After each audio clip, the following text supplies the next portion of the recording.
Good evening, folks, and a hearty welcome to our drive-in theater. We have a wonderful evening's entertainment lined up for you, one that will provide several hours of pleasurable relaxation and diversion for you and your family. Did you fail to dress up for tonight's show? No tie, an old shirt and slacks, a house dress? Well, don't give it a thought. We're glad you came as you are. We just want you to enjoy yourselves. Don't forget to visit our refreshment center during the intermission or any time. You love the tasty array of snacks we have to offer. So will the youngsters. Everything is quality and so good. We hope you'll make this a weekly visit. Bring the family. Bring your friends. There are always wonderful new pictures to see, delightful snacks to nibble, a gay, pleasant evening for all. Oh, a word of caution. Don't drive over 10 miles an hour in the theater area for your safety's sake. And Mom or Pop, go with the kids when they leave the car. We hope you have a wonderful time. Come back soon. Wouldn't some hot buttered popcorn hit the spot right now? Extra fluffy, extra big kernels of it pop to perfection. Then drenched with the golden goodness of pure sweet creamery butter. Can't you just taste it? We heat the container extra high, but you better buy 2 more for the rest of the family. Piping hot, golden buttered popcorn at the refreshment center right now.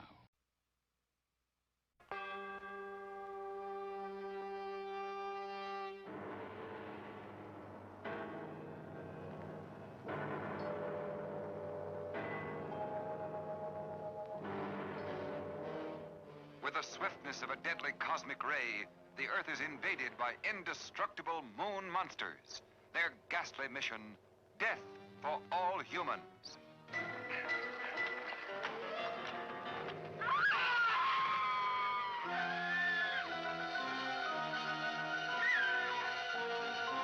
What astounding technical developments are being made to protect mankind? Robot Monster brings you an actual preview of the devastating forces of our future. Unsuspected revelations of incredible horrors that will terrify you with their brutal reality. There is no escape from me. Very well. I will recalculate. Your death will be indescribable. Fool humans, there is no escape.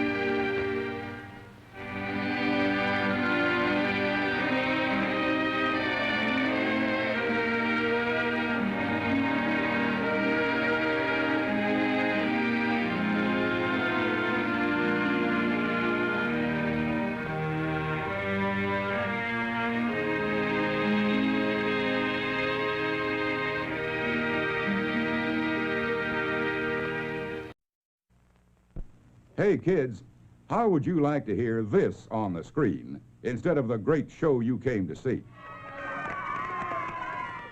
That's what you sound like. Honest. Please cooperate and do your part in keeping this theater quiet so everyone, including you, can enjoy it. Now remember, lots of adults and kids, too, paid admission to enjoy the show. We must insist on absolute quiet. Otherwise, we will be forced to evict all disturbance makers from the theater. Those asked to leave today will be refused admission to this theater in the future. Thank you.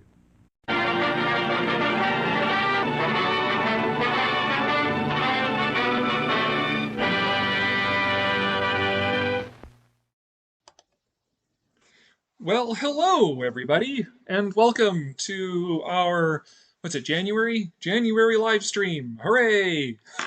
So here we are, and see the gang's all here. Hi, Queen. Hi, Kaiser, and some people that I don't usually see here. Austinzilla, Jacob, welcome. Rex, hope you're still there. Welcome, everyone, to this month's live stream, which is Famous Monster themed, but not, like, necessarily the magazine, although I have some stuff about that.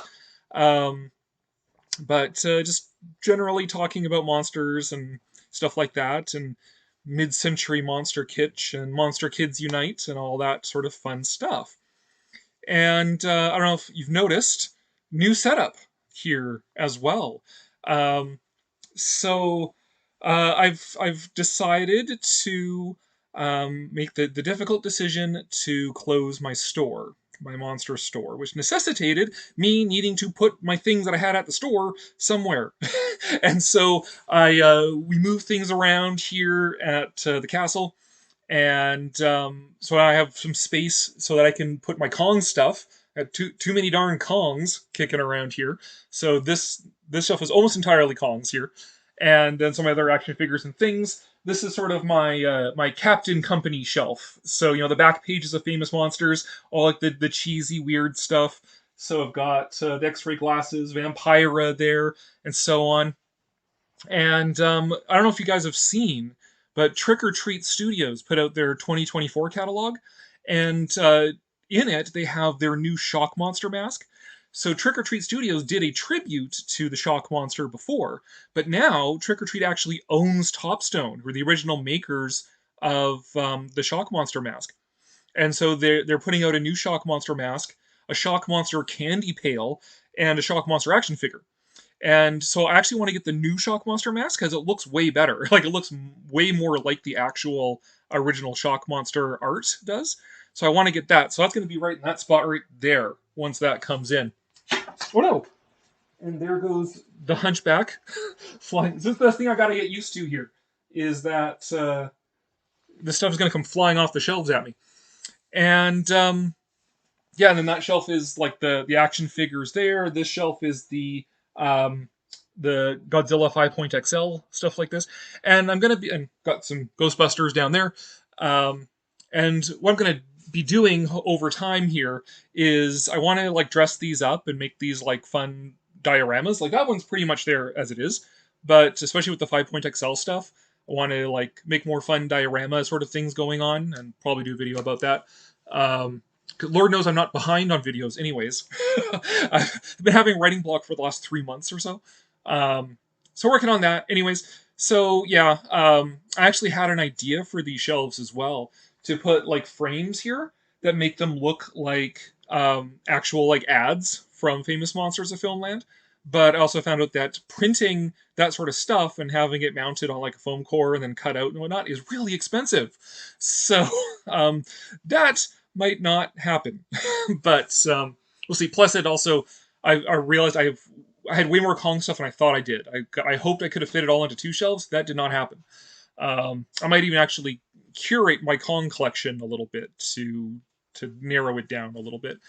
We'll see. We'll see. For the Kongs, though, this shelf is sort of like the mid-century kitschy fun stuff. So I got like the Aurora models up there and the Imperial Kong and that fun piece of art back there as well by Doug Pagosh.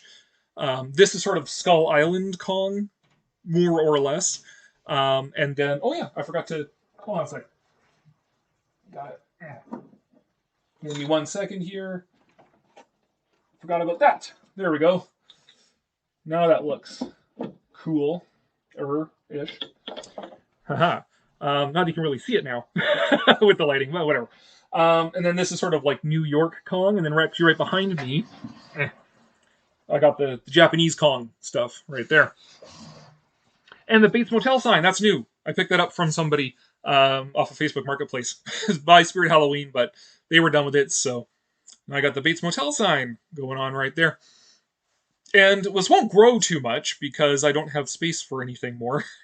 But I want to curate it and make it look a lot better. Create backgrounds on your shelf with construction paper. Yeah, I suppose so. I do. Well, I have a good photoshopped backdrop for the Godzillas there. I just need to actually get it printed off. So I'm trying to find a cheap place to do that. And then I also have some stuff coming for like diorama type pieces for the Godzilla stuff. So there we go. And on my Captain Company shelf, yes, I do have Mechanicon Kaiser. So yes, that's the this is the Raymond Toys Raymundo Mechanicon soft vinyl. So I managed to find him on Buy. He's in one of my videos on my Buy purchases. On my Captain Company shelf, speaking of famous monsters, I actually just finished this guy. So the Forgotten Prisoner of Castlemare is like one of the best known, best loved of the Aurora model kits, which was actually made in association with Famous Monsters of Filmland, which I'm thinking I might do a whole video on this. Haven't really decided yet, but just to show you the art here. So that's the model kit. So Aurora advertised in Famous Monsters. They actually had like this little sort of deal worked out where Famous Monsters advertised for them, and then they would create a Famous Monsters kit and all that sort of stuff. And so the kit that Aurora created for Famous Monsters was the Forgotten Prisoner of Castlemare, or Mare, or Mare, however you want to pronounce it. It's got the accent over the E, so I think it's Mare. And so I picked up Atlantis's reissue of it and decided I'd paint it inspired by the box. It's not exactly like the box, as you can see there. It's not exactly the same, but I got it pretty close, I think. Got some like the shadow effects and that sort of thing in there.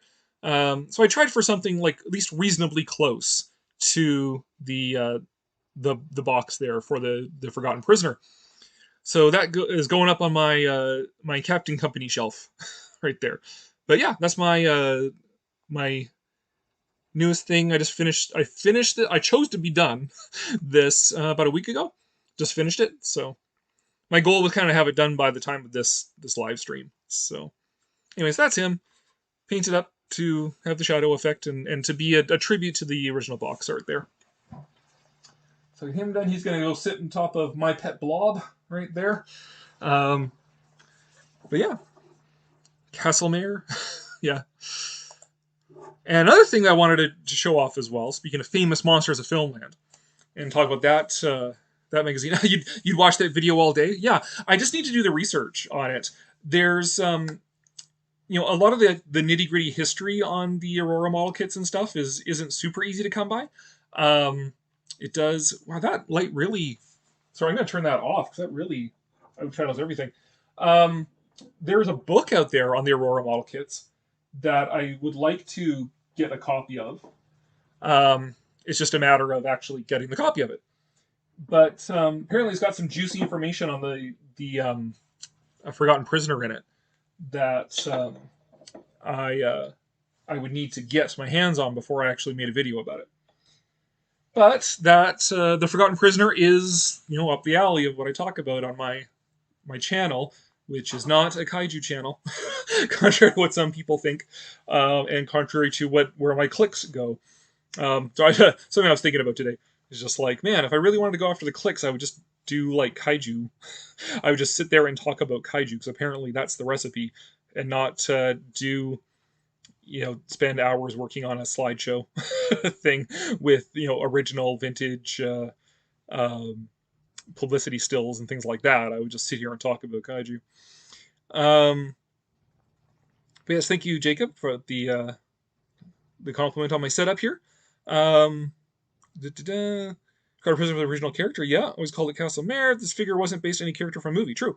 It is roughly based on the Cask of Amontillado, the story by Edgar Allan Poe, because eventually, to explain the model kit, in one of Warren's other publications, so of course Famous Monsters of Filmland was published by Warren Publications, who went on to produce Eerie and Creepy, which were two comic anthologies, kind of like Tales from the Crypt, but actually way better art. And in one of those, I think it was Creepy, they actually did the story of the Forgotten Prisoner of Castlemare, and it's basically the Cask of Amontillado. So there you go. Aurora did have a witch figure. The original 13 were the Frankenstein monster, Dracula, Wolfman, the Mummy, the Bride of Frankenstein, the Invisible Man. No, Dr. Jekyll and Mr. Hyde, Godzilla, King Kong, the Witch, and the Forgotten Prisoner. I feel like I'm missing some. Am I missing some? Hold on a sec. Let me find out if I'm missing some. I feel like I am. Aurora model kits monsters. The Phantom. Missed the Phantom. Ba-ba-da-dum. Okay, yeah, so Frankenstein monster, Dracula, the creature from the Black Lagoon, the Mummy, uh, the Hunchback of Notre Dame, Dr. Jekyll and Mr. Hyde, the Wolfman, the Witch, Godzilla, Phantom, Bride of Frankenstein, King Kong. Okay, there we go. So those are the original ones, and then they had the monster scenes model kits, which were a little bit smaller, and that had Frankenstein monster with a victim, had Vampirella, had just a victim, had Dr. Deadly, had Giant Insect, and the Pain Parlor, so sort of diorama pieces. And those did not go over well with parents. The original Aurora kits were already controversial, and then they create these even like sort of bloodier and gorier looking ones. Definitely not a parent's alley, that's for sure. He's out of the basement. I want to see the sun. No, you must stay in the basement. What was I gonna say? So yeah, the model kit's parents, blah blah blah blah blah. All right, the monster scenes are also like 1/13 scale, so they're just a little bit smaller than the NECA figures. I looked into this because I was interested in the pendulum. So with the monster scenes, they made a pendulum. I was kind of interested in maybe getting that as a diorama piece for these guys. But it's like just that 1 inch, that one fraction off of scaling perfectly with the NECA figures, which is a little too bad. But I mean, it's still, who would notice, right? When NECA comes out with their Vincent Price figure, if I were to get the Pendulum model kit, nobody would really notice, especially not out there in your land where you can barely see what I have on the shelves, anyways. They also had a line called Prehistoric Scenes, which included cavemen and dinosaurs. Yes, they had the prehistoric scenes. I mean, Aurora, if you go onto archive.org and look up Aurora model kits, you can find some of the old catalogs and see like everything that they made. So they have the prehistoric scenes, which are awesome. They also had wildlife, like North American wildlife. And I actually saw at a local antique market an original, like 1960s Aurora bison model kit, like North American buffalo model kit. So he's selling it for like $20. I was like, ooh, that's tempting. But I don't want to start, I don't have room. So I don't need to start collecting Aurora model kits either. Right. I have Kong up here. I've got the Kong Thronester. I've got Zorro upstairs. And now I've got the Forgotten Prisoner right there. So that's good. I should just stick to that and not collect any more. If I was going to, I would actually be interested in getting an original 60s Kong, preferably unpainted. Which actually there was somebody in a city 3 hours north of here that was selling one, but money and time and driving, all sort of stuff. Didn't get it. But yeah, it would just be like to find an original like 1960s Aurora King Kong as opposed to this, which is there it is. The Atlantis. That's the Atlantis reissue of it there. At least have some water. No, Rex, you cannot have any water. I very much like the Evil Queen. You know, there's the skeleton reaching out for the cask of water and have a drink. Smash into your skeleton. You could order these kits from the back of Famous Monsters of Filmland. Yes, you could. Yes, you could. How's it going? Hi, Martin. It is going. Rex, he's Canadian. He hasn't seen the sun in weeks. That is true. Remember they had a pendulum, a hanging cage, and a lab set with an operating table. Yep. Yeah, those are all the monster scene ones. You're not getting the Godzilla Aurora kit? I have no room for the Godzilla Aurora kit. We were just talking about this, Martin. I am like out of room. I cannot collect things. I am done. I am out of room. I need to curate stuff. But even like the NECA figures, I'm like, no more room. So like when I get the Phantom and the Vincent Price come out, it's like I would like to get at least some of like the Ben Cooper kids. So NECA just announced. I mean, it was announced at like Toy Fair and stuff like that.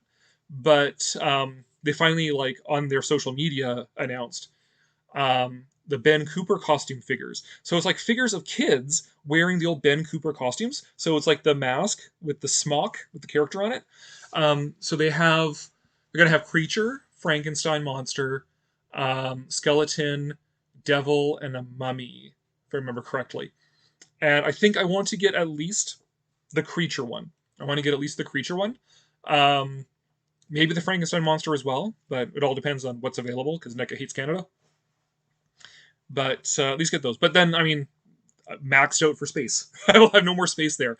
I was hoping that I could have 2 shelves for the figures, but then the Kongs kind of took over too much. So, yeah. And then I got my shelf for my Godzilla 5 XL, and that's the only Godzilla stuff that I'm collecting. I have I've got, where are they? Up here. I got the Godzilla crew right there beside the dashboard hula girl. Like Godzilla soft vinyls, I'm collecting those, but those don't come out with any frequency. I have the Godzilla Rodan on the way, coming from Japan, but that's about it. I did have these ideas about possibly if the yen is still bad and I make enough money over the summer and that sort of thing, maybe in November going to Japan. Me and my wife going to Japan. But if I collect a whole bunch of Godzilla stuff, I don't know where I'm going to put it. I got nowhere to put like the souvenirs. So we'll have to see about that.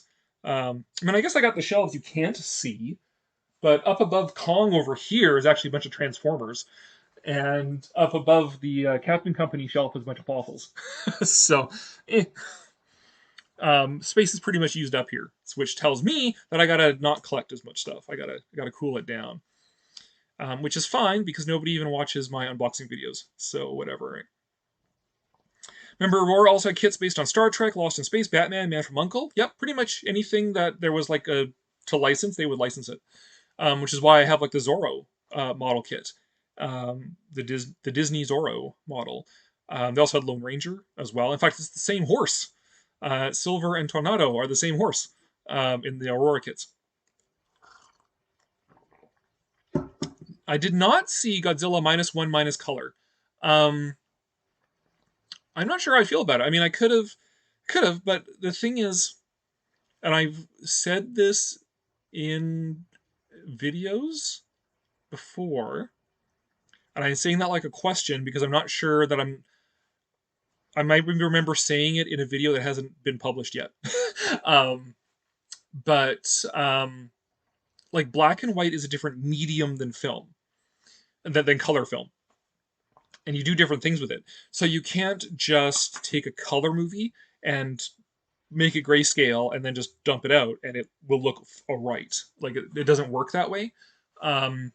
Like in black and white, you have to do different things to make it work in terms of like light and shadow and that sort of stuff. So I'm a bit skeptical that Godzilla -1 color would actually look any good, being a snob for black and white movies. I mean, I'm sure to most people it'd be like, oh, it's in black and white, isn't that cool? But having looked a little more deeply, perhaps, than a lot of people, I guess. Not that I'm like congratulating myself. It's just I like a lot of black and white movies. I'm a bit skeptical. So I don't know. I mean, I am gonna get like the Blu-ray when -1 comes out, and if they're smart, they'll put the minus color version on the same Blu-ray. So I'll have it anyways, and I'll watch it and see how it goes. But I mean, technically speaking, you can make any movie minus color. You just desaturate your TV, right? So there you go. But yes, Godzilla -1 is an awesome film, with or without color. Once again, I would say I didn't like it more than Shin Gojira, but it's still a really, really good movie. Like that's not a criticism. That's because Shin Gojira is like an amazing, like one of the best movies ever. So, the Aurora Godzilla was based on the one from King Kong vs. Godzilla. Yeah, the more sort of reptilian head. Yeah. Which makes getting it tempting to go with Kong here. But again, it's space. It's a space issue. But I guess if I were to get him, he would just go beside Kong up there. I had a friend who called me Godzilla because I wouldn't shut up about giant monsters and Muppets. Well, that's not a bad thing to be called. Godzilla is awesome. Godzilla is one of the funniest shows on YouTube. They are behind. They are well behind in actually subtitling them.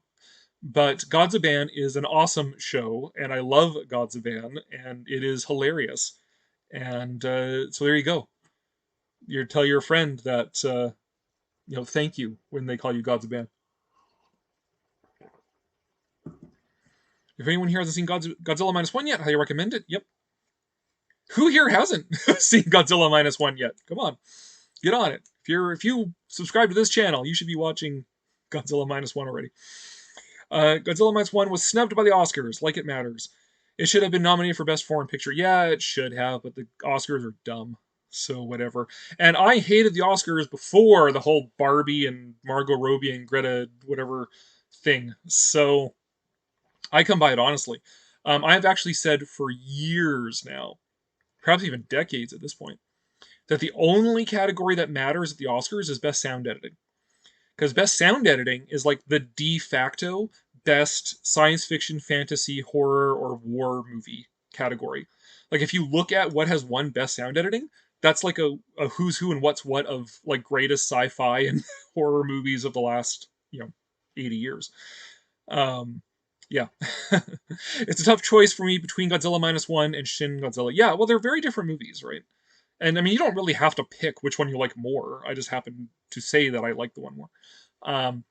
They're very different movies though. Like Godzilla minus one is a character drama about wartime trauma, where Shin Gojira is like a dark satire on the 2011 tsunami and Fukushima nuclear power plant disaster.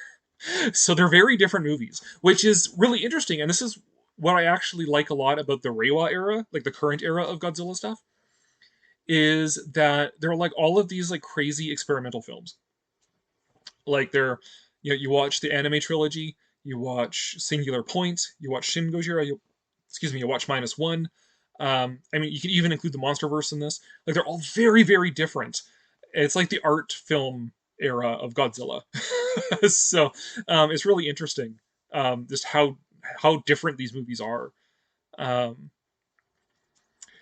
highly doubt you'll watch the Oscars this year. Kaiser, I know you won't. And we'll talk about why at the end of this live stream. Rex says it might be nominated for Best Picture in Japan. I would be surprised if it did not win Best Picture in Japan. Shin Gojira won Best Picture in Japan. So I would be very surprised if minus one did not. Are you planning to watch Godzilla X Kong? No, I am not. I mean, I have to hear like exceptionally good things about it, but I've like given up on the Monsterverse. Partly due to the fact that most of the movies are terrible, and partly due to the fandom. I'm just not. I'm not digging the Monsterverse.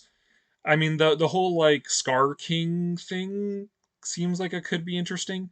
It just is like this new villain for Kong.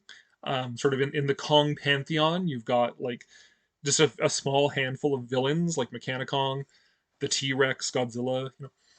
So Scar King being added in as like a new sort of villain in the Kong pantheon is kind of interesting. But I mean, Godzilla versus Kong was a terrible movie. So, and I have not watched the Skull Island cartoon. I have not watched Monarch.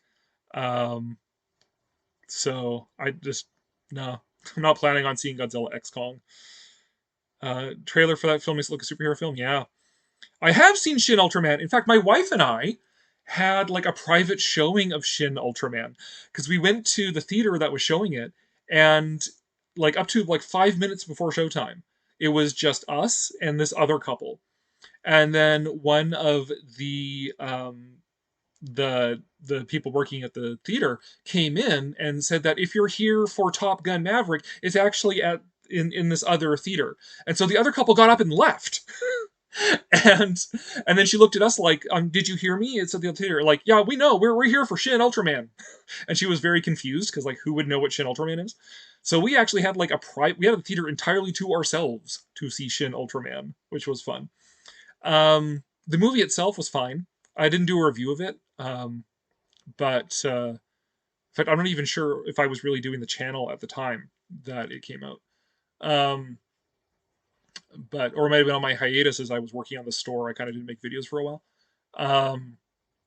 but it was all right. I mean, I'm not as in love with Ultraman as I am with like Godzilla and stuff like that. I have the Blu-ray of the first Ultraman series, and I like it well enough. Like it's fun as like a Showa era monster mash. Um, but I didn't love it enough to like want to catch up on 50 more years of Ultraman. Um, and I mean, I was expecting Shin Ultraman to be good because Shin Gojira was good and it was the same team. So I was enthusiastic to see them make another movie, regardless of it being Ultraman specifically. Um, and as a version of Ultraman, it was fine. Like it was fine. It was good. I liked it. It was great. I mean, didn't knock me on my feet or off my feet like Shin Godzilla did, but it was fine. Um, what I really like is Ultra Q, and if I will talk about that later on as well. But I like Ultra Q more than I like Ultraman. What are my thoughts on the Jim Henson Company and their creature effects in their films like Dark Crystal and Labyrinth? They're good. I like Labyrinth. It's been forever since I've seen Dark Crystal, so I don't have a whole lot to think or say about that. But Labyrinth is fine. It's a wonderful little fantasy movie from the 80s. Um, I first saw it as a kid, and that's also where I first fell in love with Jennifer Connelly as a child, watching her. Um, yeah. But yeah, no, it's fine. It's great. Um, do I have any issues of Famous Monsters of Filmland? Quite a few in my collection. I will come back to that question, Queen. There's just a few others that are down here. Shin Ultraman was like a pastiche of every piece of Ultraman. Yeah. Godzilla once appeared on an episode of Ultraman. Was it Godzilla or was it the Godzilla suit being used? I know Godzilla himself did appear in Zone Fighter, which was like the Ultraman knockoff that was made by Toho, and it is canon. In Zone Fighter, Godzilla does appear, and so does Gigan, and Zone Fighter kills Gigan. um, but yeah, I do know that they used the Godzilla suit and also like the Baragon suit and other suits and stuff for the Ultra Monsters as well. So, um, I didn't see Shin Kamen Rider, didn't show here, at least not that I know of. He appeared in episode of Ultra Q. Yeah, Godzilla appeared as Gomez in Ultra Q. So different versions of Ultraman over the years. Hell Monster Kid, just a new viewer passing by. Hi, Albert, welcome. And take it from someone who has seen Monarch, you weren't missing much. Yeah, I didn't think so. David was also in Labyrinth. Yes, he was. Ultraman is only known by tokusatsu and kaiju fans outside Japan. Most people probably don't know Ultraman. Yeah, exactly. You have to be into the genre to know what Ultraman is. In fact, my former pastor, she's Japanese, and she grew up watching Ultraman. She didn't even know what Ultra Q was. I had to explain to her what Ultra Q was. And she had no idea about that. So that's getting obscure. All right, so Queen asked, any issues of Famous Monsters? I actually don't have any issues of Famous Monsters myself. I actually read them on archive.org. So if you go onto archive.org and you just type in Famous Monsters of Filmland, then you get like people have scanned in like every issue. So I do read them on that, and I love the content. I don't actually own any issues myself. It'd be cool if I could, and I know which ones I've sort of picked out, like basically the Kong ones. I would buy the Kong issues. But I don't have any issues myself. However, that obviously has not stopped me from being a fan of Famous Monsters, reading the issues online, and I've actually met Forrest J. Ackerman before he passed away, just a couple years before he passed away. So let me show that. There we go. So that is, let me get rid of the sidebar there. So this is me and my friends visiting with Forrest Ackerman in 2006. So you don't see Ryan; he's behind the camera. But that is, of course, Forey is in the middle there with his arm around my friend Cambria, who he kept hitting on Like that was awkward. That was a little awkward. He kept trying to put the moves on her. And then behind Cory is my friend Nate. And then that's back when I had hair. Tall, skinny goth kid with Robert Smith hair. And this was his mini mansion. We didn't actually get to see the full Acker mansion. That was way before our time. But this was the Acker mini mansion.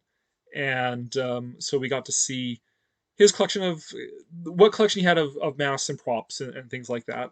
I don't really remember seeing a lot of Kong stuff when I was there, because at that time I was more focused on the Lost World, the original 1925 Lost World. And in fact, on this trip, this is in Los Angeles, on this trip, I was actually doing a lot of research. Like I went to the Academy of Motion Picture Arts and Sciences archives to do research on the Lost World.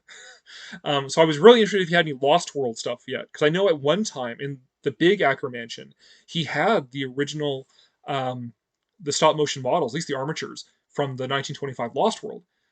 He did not have those anymore when we went in 2006, and he didn't even remember who did have them. But he was of a very advanced age at that point. In fact, when Nate, when he went up to the door to see if it was the right place, he saw Forrest Ackerman lying in his recliner, looking like he was dead. He was like, "Oh my god, did we just find Forrest Ackerman's corpse?" No, he was just napping. but, but yeah, um, but yeah, it was a lovely afternoon. Yes, I used to have hair wrecks. Thanks, um, but it was a lovely afternoon, and we ended up actually taking him out to lunch at the house of like a Waffle House or something like that. Some local like waffle and pancake house thing. Well, he regaled us with stories and so on. So I did have the opportunity of actually being able to meet Forrest Ackerman, which was wonderful. And then yeah, he passed away in what, like 2008. So this was like 2 years before he died even. So I'm glad that I had the chance to at least be able to do that. Since I didn't get the chance to be a first generation monster kid, growing up reading Famous Monsters. Famous Monsters was already pretty much gone by the time that I was a kid, so it was in its last stages of publication at that point. Um, so I missed out on that, but at least I got to meet him. So that was pretty fun. I love the beautiful painted covers of Famous Monsters. Most of them were done by Basil Gogos. Yes, those covers are amazing, which is why I put it in sidebar and on the thumbnail. Those beautiful, beautiful paintings. I would love to get posters of some of his Kong paintings, but they're not exactly forthcoming. Whoever has Gogos's trademarks and whatever needs to get on producing posters of those. I don't know if that would be the whoever owns like the Famous Monsters trademark now or not, if they would actually own that stuff as well. Um, that's kind of touch and go, comes and goes. Keep trying to resurrect Famous Monsters, but it doesn't work because who reads magazines anymore? Um, but yeah, I would love to get posters of at least some of the Kong paintings that Gogos did. Forrest Ackerman was amazing. Quite a collector. Yeah. Super nice guy. I mean, we're, the 7 bazillionth people who've come by his house to see his stuff and talk to him and whatnot. So, he obviously was just telling sort of the same stories over and over again. Like he was just doing it by rote. But it was still fun to like actually talk to him and to get them. Although his his constantly trying to hit on my friend was a bit weird. Um, Also, he had a giant painting of a nude woman in his bedroom. So it's like, well, he was of a certain generation, I suppose. Um, but yeah, Ackerman was good friends with Boris. He was good friends with everybody. Like he knew all of those people. Lugosi actually gifted him with one of his Dracula capes. Yes, he still had the Dracula cape. We saw the Dracula cape. Um, the stuff I remember specifically was like Lon Chaney's makeup kit. He still had that. A coffin gifted to him by Ogre from Skinny Puppy. He had that still. And the Dracula cape, he still had that. Um, I feel like he did have like some stop motion armatures and stuff like that. But I think the ones he still had were like Harryhausen ones. I don't remember if he still had a Kong one or not. I'm pretty sure he didn't have Kong, um, because both Kong armatures are accounted for. Um, but he might have still had dinosaurs or something like that.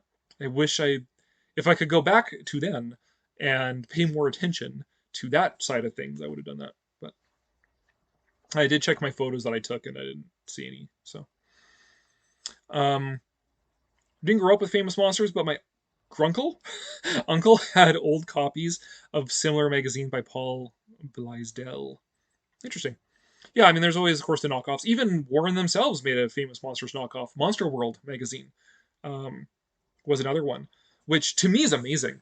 Like, I find it crazy that,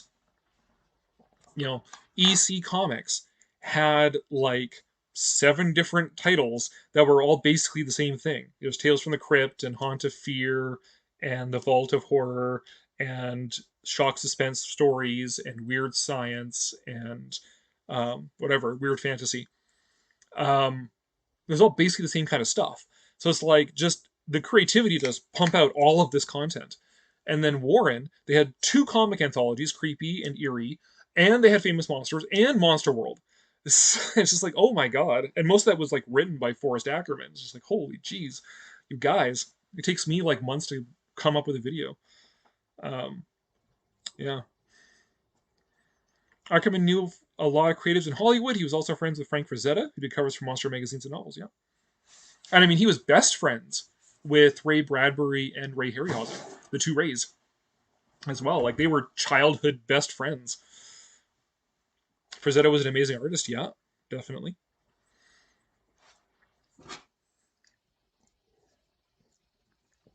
But yeah, this reminds me I should send this photo to Nate. I think he still has a copy of it, but get that back up there. Gold Case and some are going on with Tarzan, yeah. At least I will say this though, is that the EC Comics, like, how do they come up with all these ideas and write all this stuff? They're not exactly the most advanced storytelling either. Like, they're only, each one's only like a couple pages long. Little bit of dialogue, shock twist, and there you go. So it's not like they're the most, like, again, dramatically involved stories or anything. And the Famous Monster articles, what I have found when I read a lot of them in succession, like a lot of issues, that he does reuse a fair bit of content in them as well. So it probably wasn't, very onerous for him to write another article about Kong. That's all the same information as the previous article about Kong that he wrote a year ago. You know that in Destroy All Monsters, that Baragon was supposed to rise out of the ground and attack the Arc de Triomphe in Paris, but was replaced by Gorosaurus in production, despite they still say Baragon attacked Paris in the film. Yes. Yeah, I did know about that. One of the number of changes, that sometimes baffling changes, that happened in Destroy All Monsters.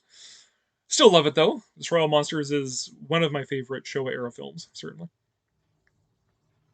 Ackerman also dabbled in acting. He had cameos in The Howling, Dracula vs. Frankenstein, The Time Travelers, and The Aftermath.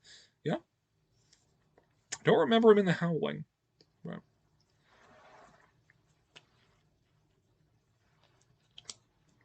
But yeah. Classic. Synthesage. I mean, really, it's just intrinsic to understanding the mid-century monster kitsch, monster fad, is Famous Monsters of Filmland. I don't think any of it would have been as impactful as it was without Famous Monsters, without Forrest Ackerman. Because, like, yeah, the Universal Studios licensed out their movies for shock theater on TV. And, that begat the horror hosts, Vampira and Tarantula Ghoul and Zachary and all those guys. And that certainly did a lot, obviously. It got the movies into the hands of children who had never seen them before and all that. But it's like, kids want more, right? It's not just what you see once a week on the TV in the local tiny little black and white TV, right? You don't have VCRs. You can't just pop in the movie whenever you want to see it. So what do? Well, you buy Famous Monsters of Filmland. It has all of those beautiful publicity stills in it that Ackerman collected, right? That he was at that time, just wrote to the studio and they sent you like a full package of publicity stills. So he collected all these things, published them in a magazine, put in some of his quick-witted little punny text, and now as a kid, you can just flip through this magazine and see all these beautiful publicity stills and just immerse yourself in this world of these monsters. And you get to the back, the Captain Company monster mail order pages, and you see all this cool junk and the Aurora model kits and everything else, and that ingrains itself. The shock monster, you see those mask ads, and you see the shock monster, and then the shock monster becomes like the T-shirt design for Famous Monsters and stuff. And you get these celebrities like the Forgotten Prisoner and the Shock Monster who develop just because they're in the back pages of Famous Monsters. It's like that influential, right? And because of that, then we get the full-blown monster kitsch. We get Mad Monster Party. We get the Monster Mash. We get all that stuff. I don't think you would have had it without Famous Monsters. Like maybe Tales from the Crypt might have filled some of that, but you don't get the movie monsters with that, right? It's just the original stories. It's Famous Monsters that really created that, because it created that atmosphere. It created something for kids to focus on, besides the weekly TV show showing of whatever Universal movie. None of it would have been the same without Famous Monsters. Can I do a flip like a phone? Or no, you mean like actually like gymnastics? No, I'm not doing gymnastics. He was in the scene in the bookstore in The Howling. He plays a character who is buying copies of Famous Monsters. It's been forever since I've seen The Howling, so I will have to look that up after the live stream.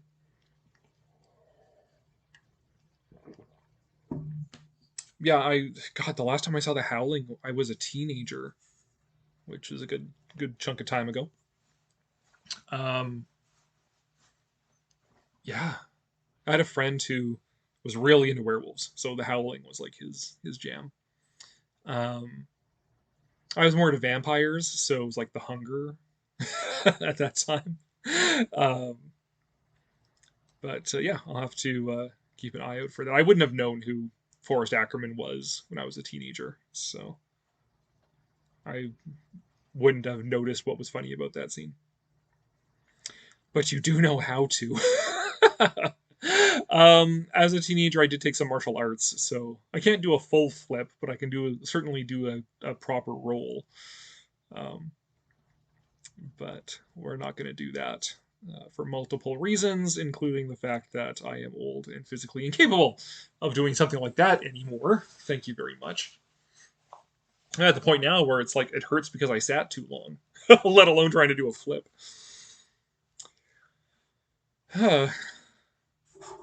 Let's see here. 8:03. What scene other than Jack and Anne in the crow's nest do you wish was not cut out of the final cut of King Kong? If I had my druthers to go back and add something into King Kong, I actually would not do the spider pit sequence. I would do the whole sequence with Kong fighting the Triceratops. So when he's going through like this tar pit thing, he comes across these Triceratops and he has this fight with them. And then it's actually one of the Triceratops that chase the sailors onto the log. That scene's in the book. It is not in the movie. It went through a couple iterations. Originally it was Triceratops. They had leftover Triceratops models from creation.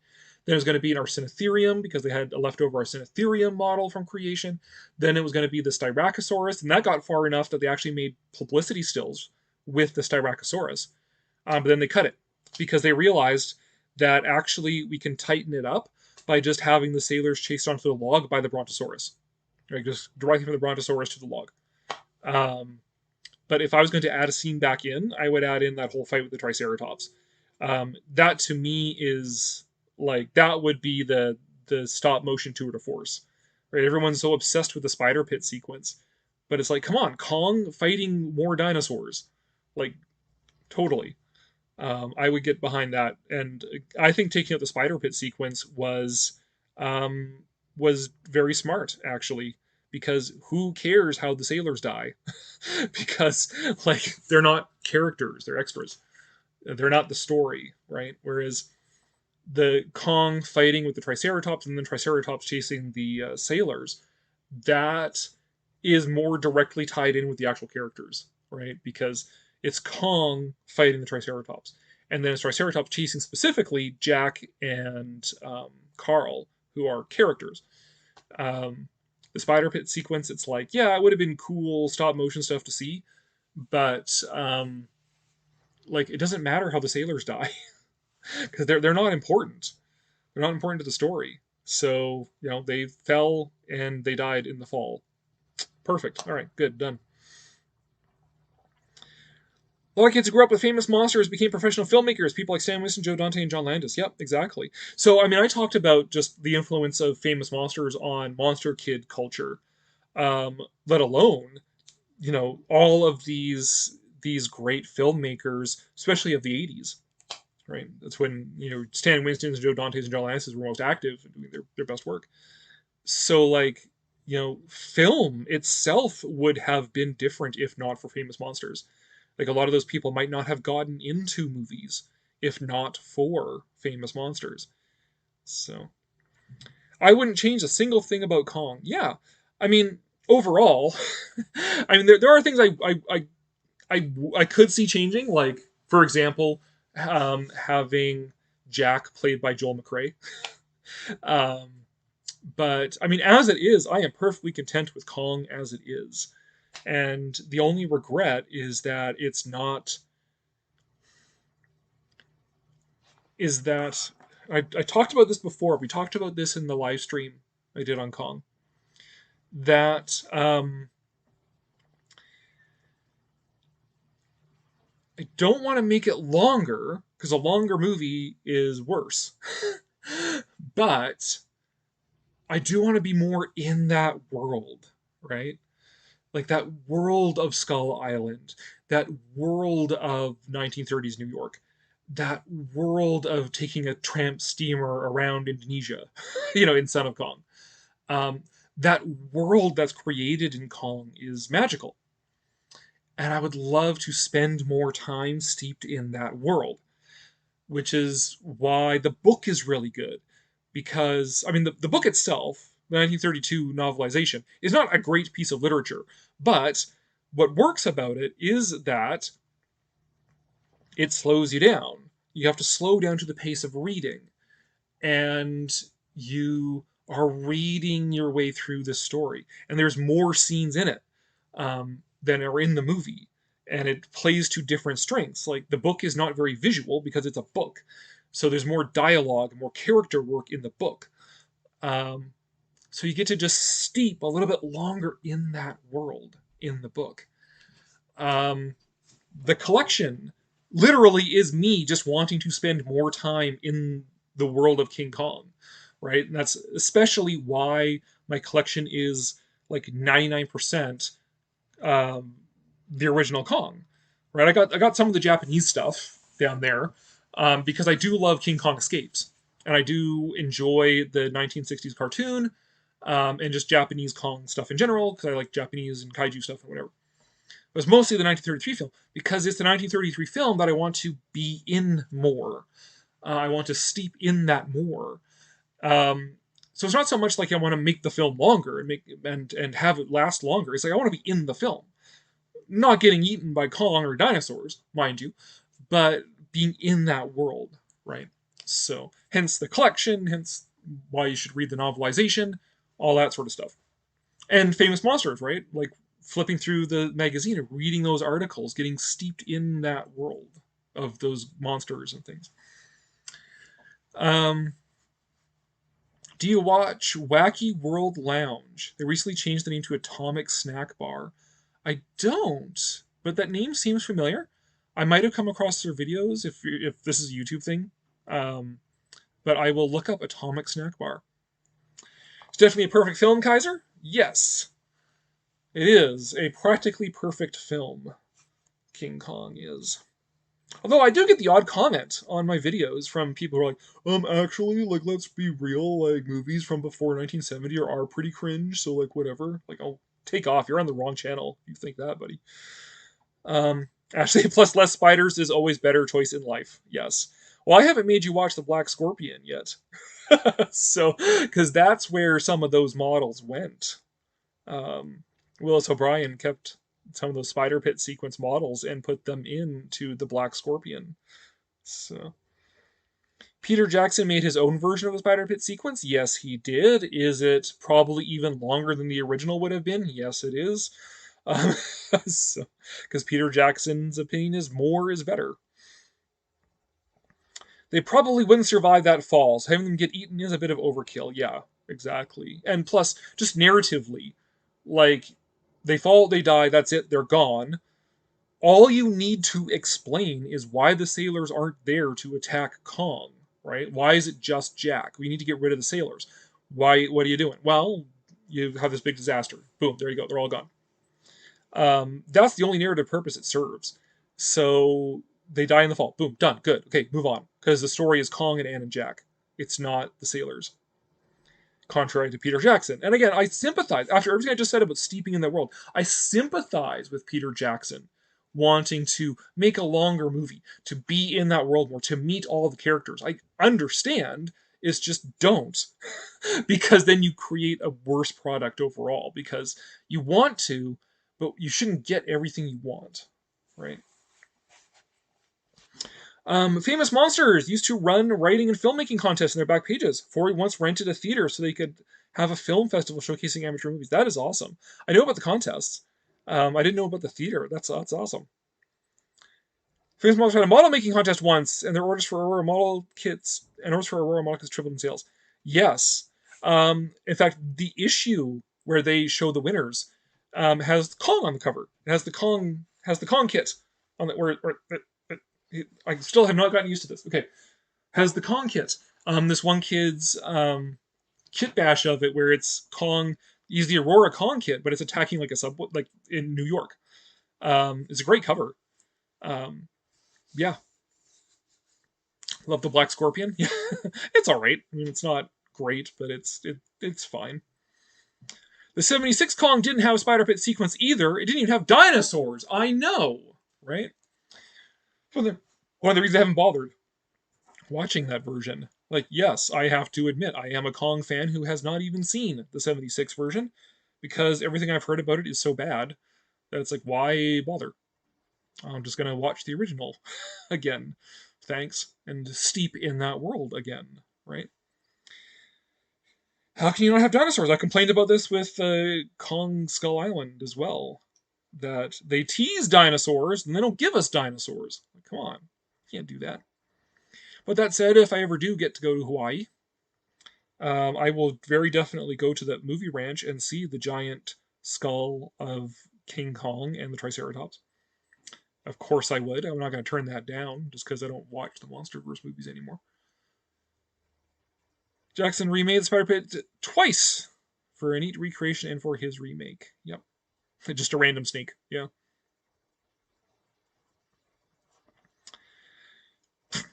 Okay, Brian. This is not a political channel. So I'm glad that I hope you feel better getting that off your chest. Why didn't they ever make a Godzilla versus King Kong model kit? You could sell them separately and then put them together. I think there have been. There are like a million Kong model kits out there. There is a guy, Legrandzilla. I think that's his name. I'll type it into the chat here. He has a huge Kong model collection. I think this is a lot. He's got like a room, like floor to ceiling shelves of Kong models, and I'm pretty sure there are more than a few Godzilla versus Kong models in there, or well, King Kong versus Godzilla, the original model kits in there. The one that disappoints me is I would always forever at like every comic shop, every convention, see NECA's box for the King Kong versus Godzilla figures. And I would always hope that one of them was King Kong. And no, it never was. It was only just Godzilla, because NECA, when they had the Godzilla license, all they ever made were variants of Godzilla. It's like, oh my god, guys, why did you not make Godzilla and Kong? Come on, seriously. So, alas, we never got a NECA 1962 Kong. So, that's unfortunate. But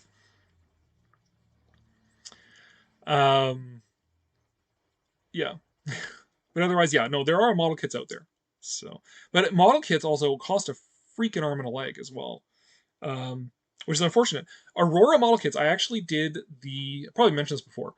I actually did the number crunching and worked out that an Aurora model kit, after adjusting for inflation, should cost $8. The Atlantis reissues cost like $40. Like, that's why kids don't collect models. And I've seen model collectors opine about this. Our hobby is dying. Kids aren't getting into it. Why not? Well, because the model kits cost $40. That's a cheap one. Like, a lot of these Kong model kits that, like, the Godzilla has, they're like in the hundreds of dollars. Hundreds of dollars for a model kit you have to put together. So it's just like, it's pretty simple math. And some of these model collectors were like opining as well. Oh, kids these days are lazy and they just don't want to do the work. It's like, dude, pay $200 for a model kit that you have to put together, or $20 for a toy that's already made, and you're a kid. Like, the math works itself out there. Like, come on. So yeah, and I understand why models are so expensive, because it is a dying hobby and there's so few people buying them. They're made in such small numbers. But it's like, yeah, if you want the hobby to survive, you got to make that stuff cheaper. Because a kid is not going to buy that stuff. Kids don't even play with toys.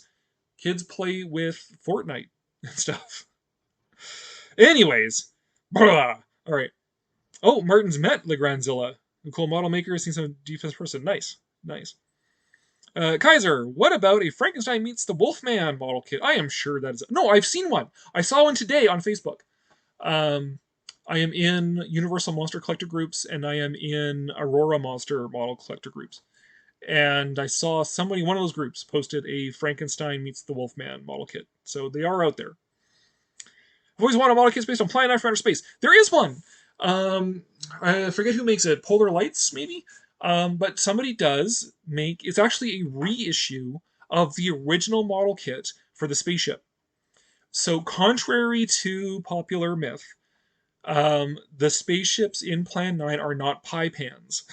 They are a commercial model kit that Ed Wood went out and bought 3 of and made the models.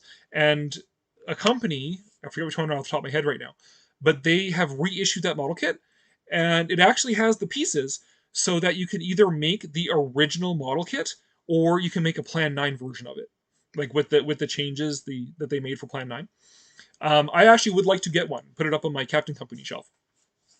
But yeah, so at least you can get the Plan 9 spaceship. That's out there. For the characters, NECA has made a Toonie Terrors figure of Vampira, which is very much based on how she looks in Plan 9. So there's that at least. You get the cartoony one. And as soon as I see it anywhere, I am getting it, because I love Vampira.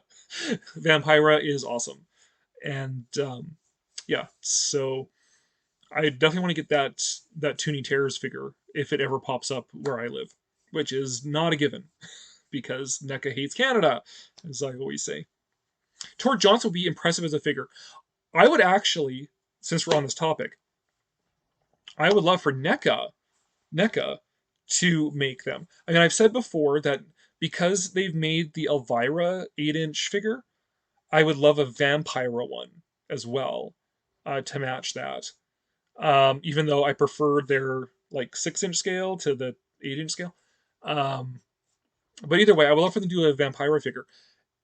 But now that we're talking about it, a NECA Tor Johnson figure of him from Plan 9 would be great. Like with the makeup. Well, actually, you'd have alternate heads, right? You'd have the one head where he's alive and one head where he's dead, right? But yeah, just like, the tiny pupils and like sort of the fish mouth and stuff would be great. I would love that figure. I would totally get that figure. Absolutely. I mean, Plan 9 used models for the movie, so it's making a model of a model, yeah. Always wanted a vampire figure, yeah. Again, NECA. NECA, if you're listening, if you're out there, somebody forward this to NECA. Tell them, make a vampire figure, an actual, in your 8-inch cloth figure line, make a vampira, and then make Tor Johnson from Plan 9. Inspector Clay. I've always wanted a vampire figure. Did you ever see Ed Wood? I did see Ed Wood. Martin Landau was perfect in the role of Bela Lugosi. Yes, he was. Yeah. That limey cocksucker. Yeah. I suddenly realized, am I allowed to swear? I think we're more than 30 seconds into this video, so I can swear. Yeah, Ed Wood is great. Ed Wood is, in a way, Ed Wood's sort of like the last really good Tim Burton movie. Because after that was Mars Attacks, which was eh. I like the Mars Attacks cards, not so much the Mars Attacks movie. It's fine. It's not great. And then yeah, Tim Burton just sort of descended into this weird mediocrity since then. You should do an Aurora model kit live stream. Okay, I will keep that under my hat for possibilities for the future. You'll probably dislike this news, but they're making another Jurassic Park World movie. Knowing you, I think you would prefer another adaptation of The Lost World. Well, right now, I don't trust Hollywood to make a good movie, period. So they can leave The Lost World alone, too, for all I care. I didn't even see the last Jurassic World movie. I saw the first one, I saw Fallen Kingdom, and then I was done, because Fallen Kingdom was awful. It was absolutely god-awful. So I did not see Dominion. Did not care to see Dominion. I am fine with that. Do not need to see it. So they can make another Jurassic World movie. That is fine. Go for it. Knock yourselves out. I'm just not going to go see it. As for Lost World, I mean, it can be done. It can be done well, in fact. It just hasn't been done well. I mean, the 1925 version is great. I love the 25 version. For a while, it was my favorite movie. And somehow or other, I became like one of the world experts on it. Like I've actually written like chapters for books on The Lost World. It's a great movie, but it's nothing like the book. Like they took the material of the book and then they just made their own thing with it. But luckily, the thing they made with it is so good on its own that it's fine. The 60 version is awful. The 90s version, the cast is great. Because the cast, you've got John Rhys Davies as Challenger. So the guy who played Sala in Indiana Jones, he was Challenger. It's perfect. David Warner as Summerlee. That was perfect. Eric McCormick as Ned Malone, which was perfect.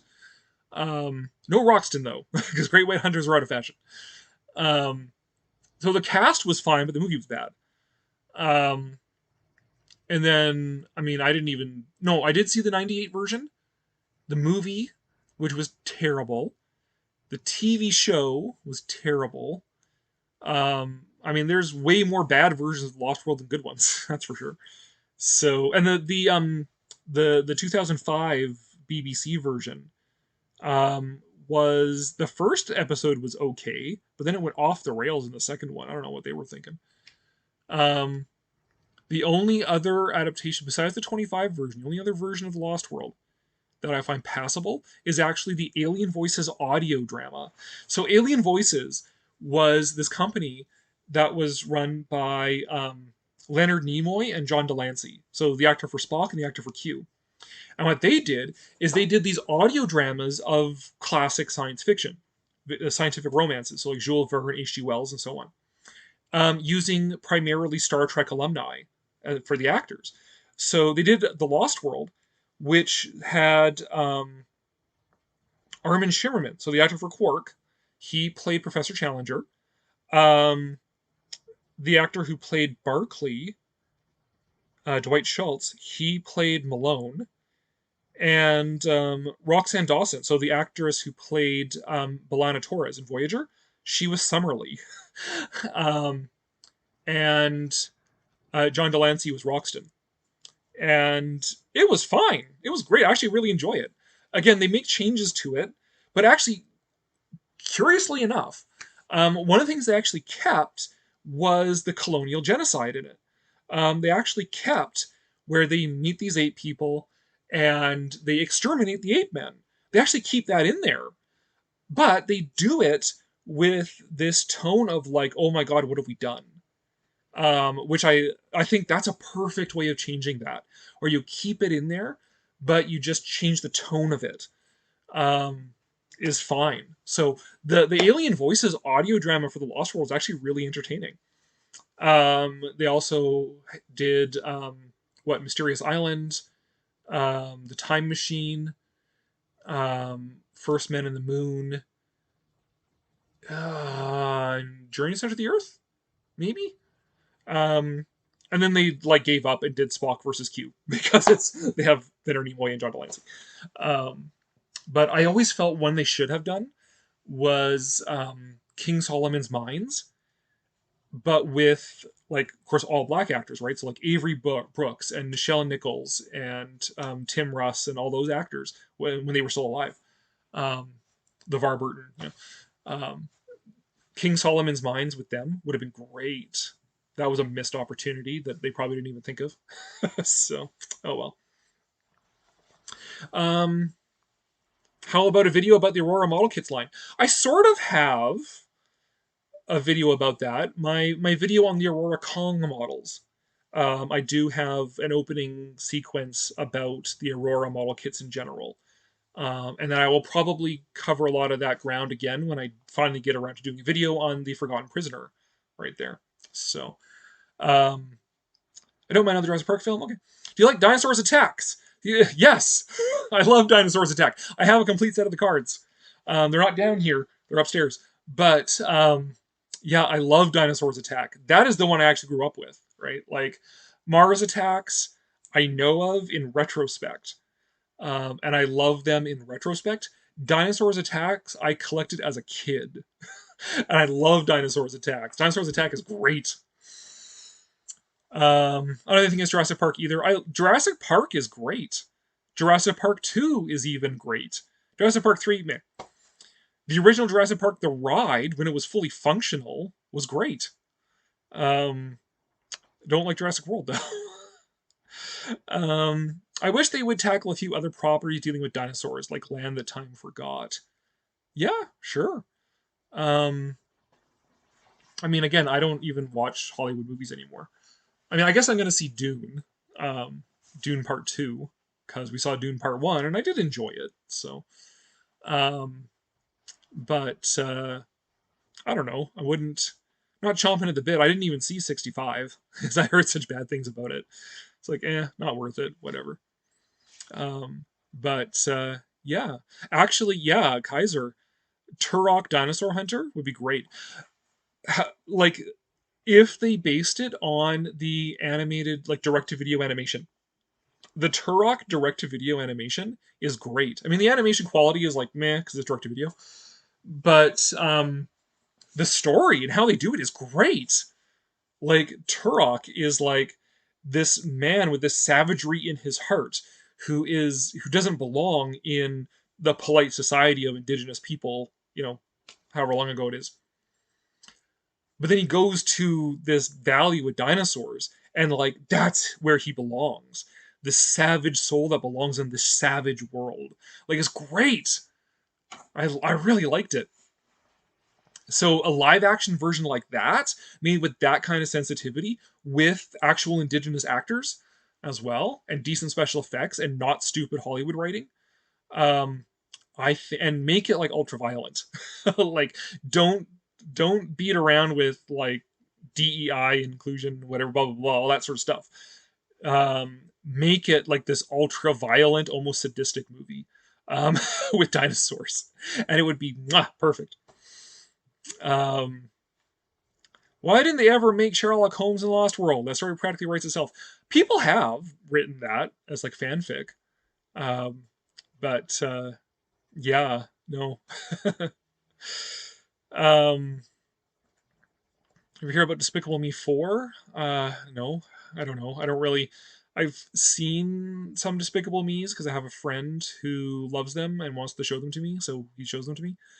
But I'm not like in love with them on my own.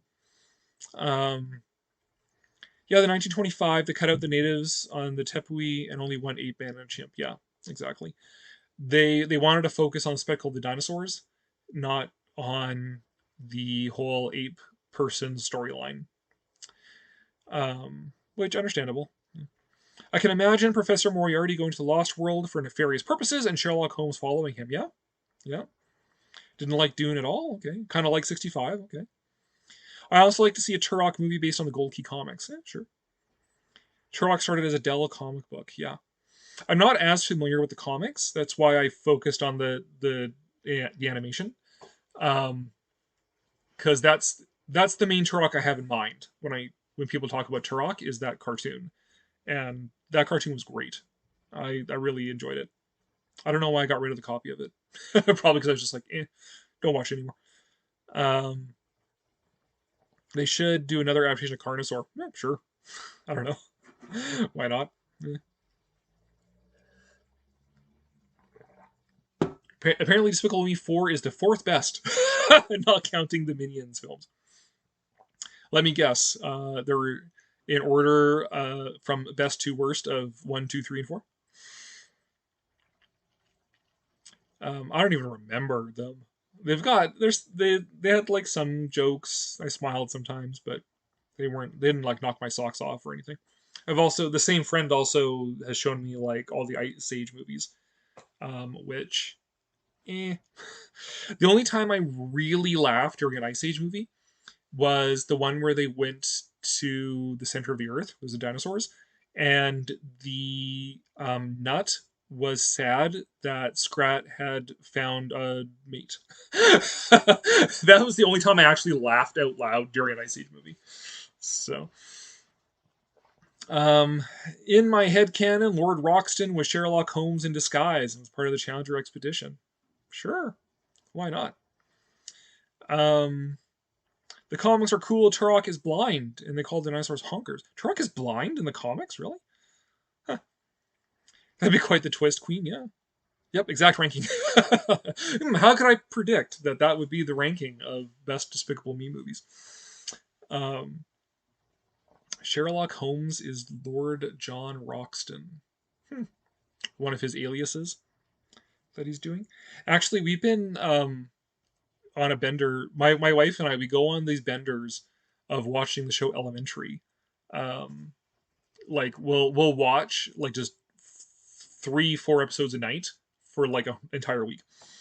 Um, it's actually really good as far as like a modernization of Sherlock Holmes.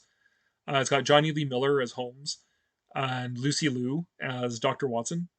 And it's actually really good. It's really engaging. So we just got to the episode of Reichenbach Falls. So,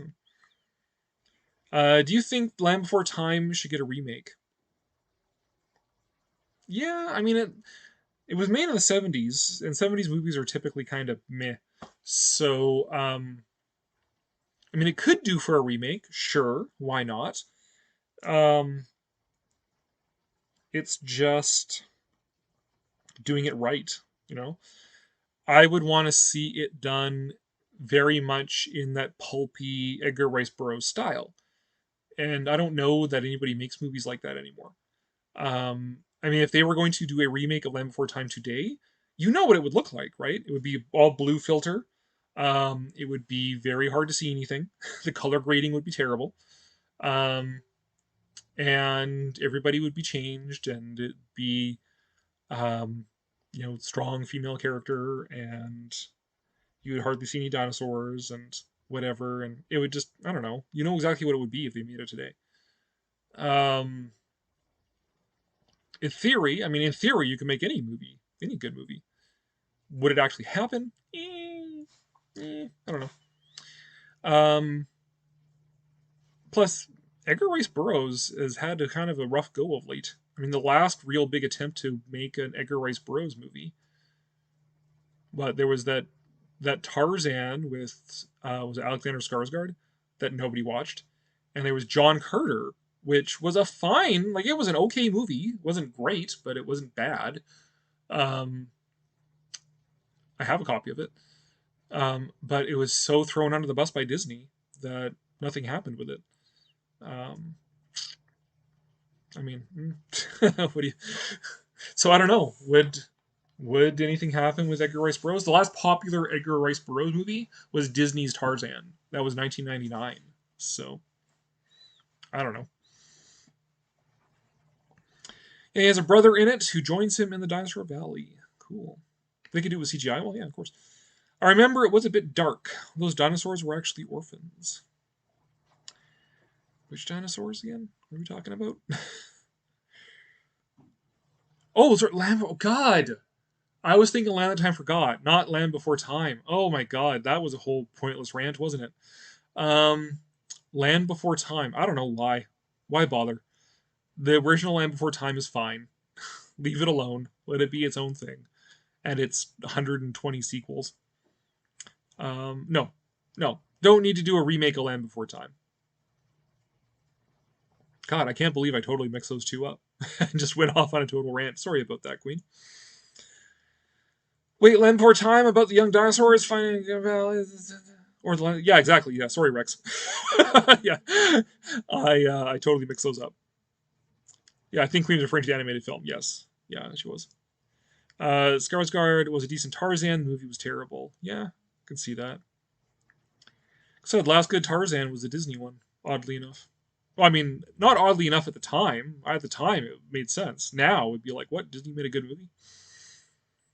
I mean, nothing's better than Johnny Weissmuller, right?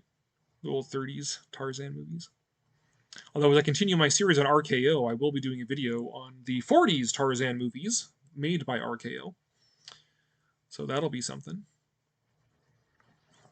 Which are okay B movies, but not like great.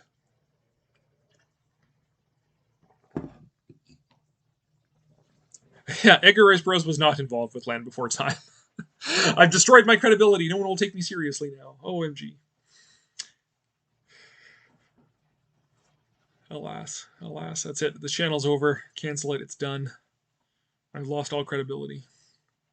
No, I lost all credibility when I said I didn't like War of the Gargantuas. That's what pissed everyone off. And then I made a video about how King Kong is not racist. And then it pissed more people off. But I've managed to avoid pissing very many people off because nobody watches my channel. So, hooray. I love classic Tarzan. Yes, classic Tarzan is great. Especially the first two Tarzan movies. The first two Weissmuller Tarzan movies. So Tarzan the Ape Man and Tarzan and His Mate are fantastic movies. They're classic 1930s adventure, golden age of Hollywood adventure movies. Mwah, perfect. I'd love to see an adaptation, Tarzan the Terrible. That's my favorite Tarzan book, since it had dinosaurs. Yeah. Well, Rex, if you liked the Disney Tarzan, watch the series Legend of Tarzan. Because Disney made a half-hour cartoon series based on Tarzan. The animation is terrible, but they do bring in a lot of other concepts from the Edgar Rice Burroughs books, including Opar and including Pellucidar. So the Disney's Tarzan has fought dinosaurs underneath Africa. So there you go. There's a little something for you there at least. Johnny Weissmuller made 12 movies as Tarzan. Yes, he did. It's just 12? Yeah, I've got the DVDs upstairs. So I'll look at that later. But yeah, he did 1, 2, 3. He did 6 movies for. Yeah, it'd be 12 then. He did 6 movies for MGM. Then MGM sold the license and Weissmuller's contract to RKO. Then RKO made 12 films with Weissmuller. And then Weissmuller left the role because he was getting too old for it. and then they got a new Tarzan and made a bunch of other movies. Yeah, I haven't seen the post-Weissmuller Tarzan movies, but I do have all of the Weissmuller ones. Will you watch your videos? Thank you, Ashley. Aurora made a model kit of Tarzan as well. Yes, he did. Yes, they did. Yeah. Yes, they did.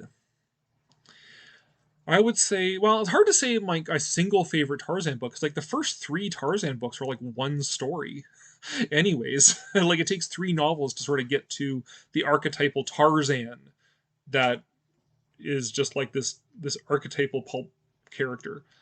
The first 3, at least 3, maybe 4 even novels are all setting it up for Tarzan becoming the character or the archetype that we know. I'll check it out now that I know they adapt the greatest book series of all time. Yeah. Yeah, there Tublot is in the Legend of Tarzan series. Opar is in it. Pellucidar. Darno is in it, but he's a very different character than the one from the books. But it was just neat that they pulled from the books to fill out the story in this series, set in the Disney Tarzan verse. Filmation were the first ones to make a Tarzan cartoon. They also did He-Man. Yes, they did. Honestly, a Pellucidar series would be cool if they keep the psychic pterodactyls. Yeah. Man, Burroughs was weird. Johnny Weissmuller also did several films in which he played Jungle Jim. Yeah, he went to Jungle Jim after Tarzan because he knew he was getting older and he didn't have the body to be Tarzan anymore. You can kind of see it in the later Tarzan movies. It's like a little bit getting his dad bod on. So he played Jungle Jim so he could wear a shirt for once. So he was typecast in jungle movies. Yep, sure was. That's the thing. Like a lot of these actors, they're good actors. Bela Lugosi and Johnny Weissmuller. Well, I mean, Johnny Weissmuller had limitations with his language and stuff like that. He wasn't really an actor. He's an Olympic swimmer. But they get typecast in these roles, right? Because of whatever limitation, primarily accent, right? Gets them typecast. But yeah, actually, the one I think the most tragic is Dwight Fry, because he was a great character actor, but they kept typecasting him in these horror roles, playing crazy men, which he was good at. He was really good at it, but unfortunately, he had more he could have done as well. Alas. What time are we at here? We've been at this now, hour and a half. Oh, that's actually coming in low for one of our live streams here. That's what happens when I have a not super directed one as well.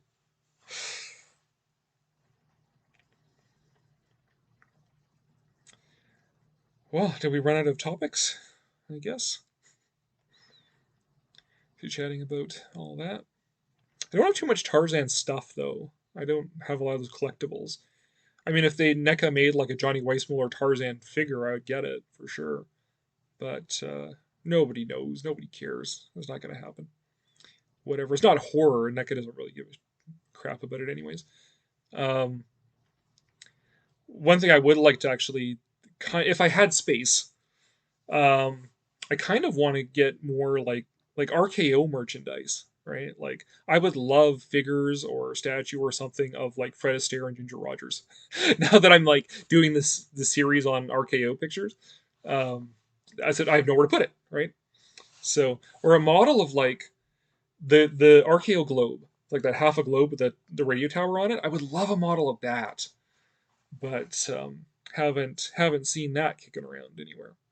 Or an original piece of like RKO merchandise of like the globe with the tower on it. I don't know. I do eBay searches periodically for RKO pictures, but all it ever is just like company letterheads and publicity stills and stuff like that. It's never like neat merchandise. So there was actually a movie version of Burroughs at Earth's Core. It starred Doug McClure and Peter Cushing. Yes, there was. I do have that as well. Yeah, because there was a whole set that was the MGM Midnight Movies. They had a set that had People That Time Forgot, Land That Time Forgot, which is also like an even worse movie. At the Earth's Core and War Gods of the Deep. And so I inadvertently have At the Earth's Core because I wanted to get War Gods of the Deep. However, At the Earth's Core is actually a pretty decent movie for what it is. And it was made in the 70s, but it feels like a movie from 10 years before. Like it feels like a movie from the 60s. Like it fits so perfectly and slots so perfectly into that fad for Victorian science fiction films in the 50s and 60s after 20,000 Leagues. It fits just perfectly into that, like in tone and feel and everything. Like it doesn't even feel like a movie from the 70s, which is to its credit because 70s movies are terrible. Mego had a Tarzan figure. I have Mego had a Tarzan figure. I have a cool. That could use a remake of that, yeah. Which of your models behind you is your favorite? Like model kits specifically, or like all of the things behind me here? So if we're talking model kits, then I would say that I only have 3. I don't know which one's my favorite. It would be a toss-up either between the Thronester or the Forgotten Prisoner. I like both of them. The Kong is fine. It worked out fine, but yeah, for model kits. Favorite item altogether. Oh my god. That's a good question. Like if our house was on fire and I had to come running out, I could only grab one thing. Um, hmm. That's a good question. I'm gonna say, weirdly enough, right now, I would probably go with the Fay Ray Barbie, actually. Oddly enough. I kind of love her. Although, Kiko there, that might be an option too. I might grab him and run too. But the Fay Ray Barbie, I think, actually would be the one thing I would grab out of the house as it was burning. Because it fits the Kong thing, but it's not just Kong, right? It's got his hand there, it's got a photo of him, and it's got Barbie as Fay Ray. Like, so it'd probably be that would be the one thing I would grab off the shelf. Um, yeah, and then maybe Kiko, a little Kiko there. Those might be like the thing to grab. The rest, I don't know. It's just stuff. At the end of the day, the stuff can. If the stuff burns, the stuff burns. I'm not married to it, so it's okay. Um, Carolyn Monroe played Dia. She was stunning. Yeah. Remember, she was also in one of the James Bond movies and the Golden Voyage of Sinbad. I think the movie is better than the book, which is saying something since the book is my favorite non-comic book, just because it's so cheesy. Are you talking like At the Earth's Core book there, Rex? Mars are great villains, yeah. Have Fay Ray Barbie as well. I can understand completely. Yeah. Plus, I mean, a decent quality Fay Ray Barbie is actually. Yeah, I managed to find an acceptable quality one for a good enough price that I was willing to pay for it. So, but yeah, I don't know. Someday, my Kong collection might end up in the birthplace of Fay Ray. So I've been thinking about like someday down the road, I'm gonna have to get rid of this, right? Like I can't take it with me unless I build a tomb and entomb it with me. Um, so I've done that video on the birthplace of Fay Ray, Cardston, Alberta. Um, I would be very tempted to see if they would like to have my Kong collection. Put it in like their town museum or town visitor center or whatever. Um, so Fay Ray Barbie might be going to where Fay Ray was born someday. Someday down the road. Not yet. Not for like 20 years. So yeah, there was Core. Okay, yeah. This thing turned off. Is it because it's out of power? Or what? No, I just turned itself off because it felt like it. Okay, there we go. Get some more cool lighting back there. So a lot of material in Edgar Rice Burroughs that would make good movies. Yeah, as long as you rewrote it. Burroughs is one of those ones where it's like, his writing had its flaws that would make it worthwhile to rewrite them. So like John Carter, I actually thought was a good example of taking the material from Burroughs and rewriting it so it had an actual plot. Because so much of, especially the John Carter books, I found are just driven by like all these coincidences and happy accidents and things just happening because the plot needs them to happen. Um, that like you could actually rewrite that into a proper movie with a proper plot quite easily. And I'm annoyed that they threw John Carter under the bus so readily, because then we missed out on the whole trilogy. Right? And I could totally see how they would do that trilogy with what they left us with in the first movie there. But oh well.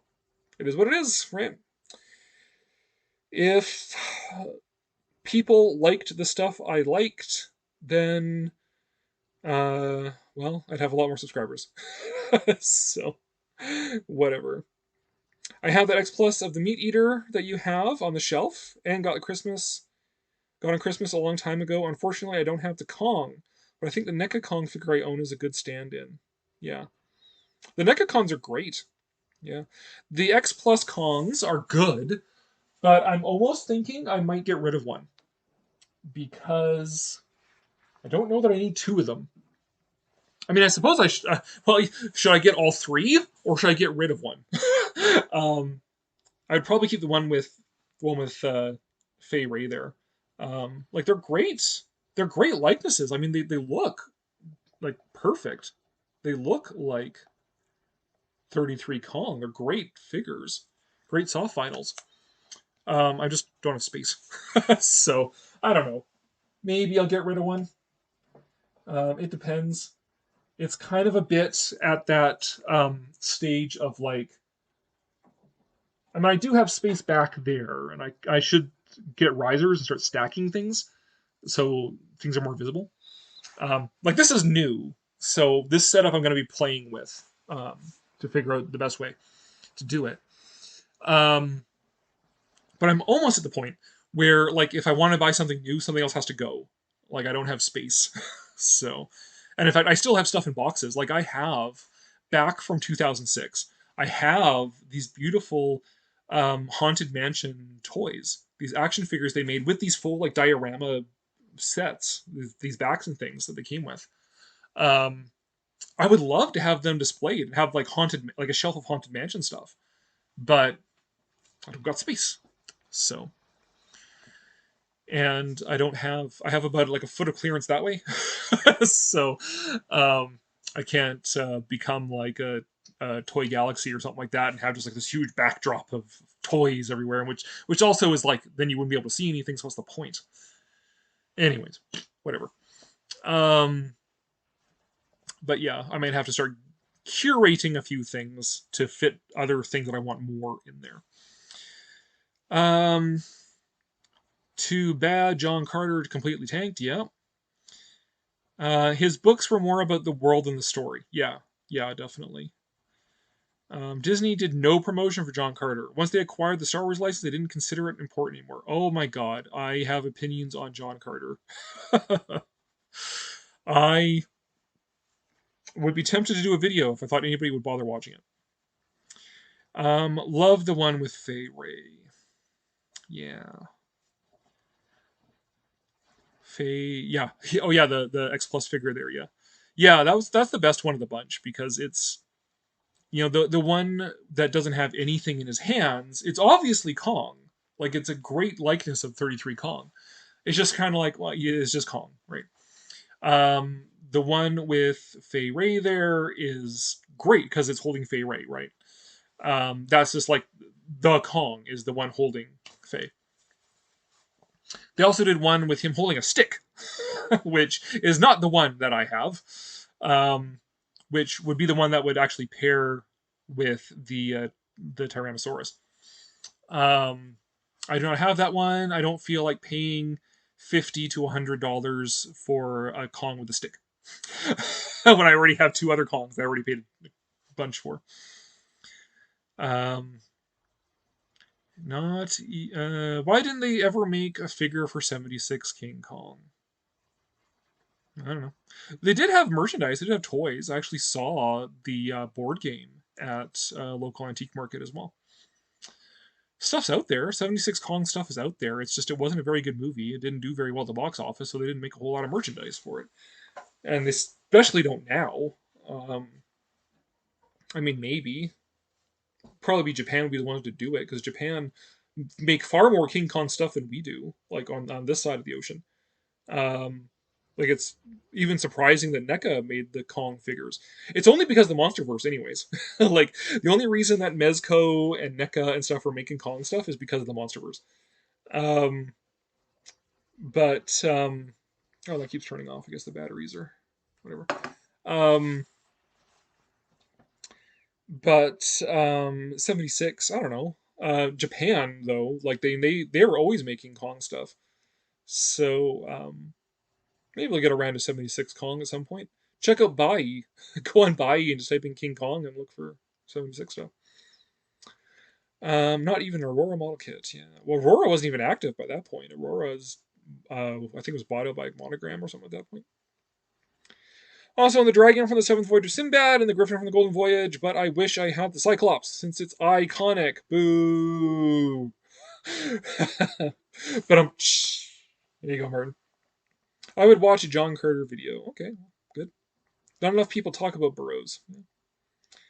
I have a poster for the 76 King Kong. It's actually a wonderful work of art. Yeah. I mean, the poster art is great. It's very distinctive painting of Kong, which doesn't even look like the one in the movie.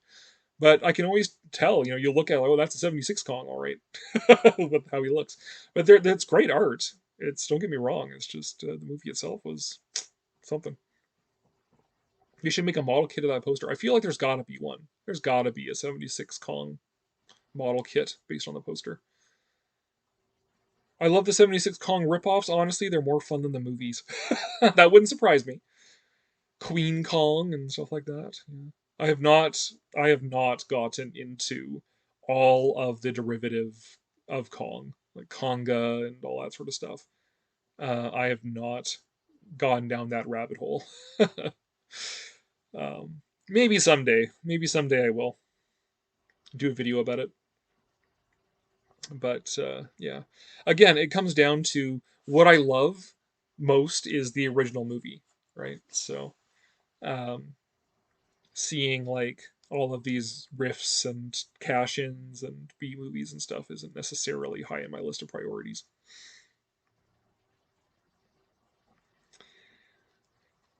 Well, I think since we're okay, every time I'm like, all right, is nobody talking anymore? What's going on? I like the scene where King Kong fought the giant snake. That was the best part of 76 Kong. Mighty Peking Man is the best. I've heard of that. I've not seen it. I guess I should see it.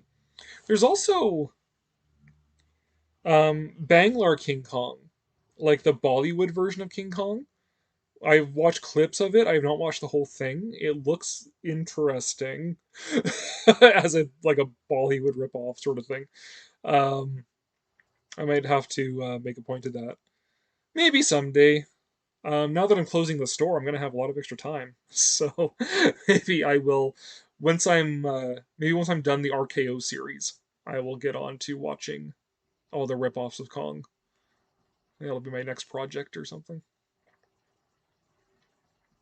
That's the only exciting scene. Yeah, I can see that. Mighty Peking Man was a bit depressing. Oh, is it? Well, maybe I don't want to watch it then. I'm depressing enough on my own, let alone watching a depressing movie.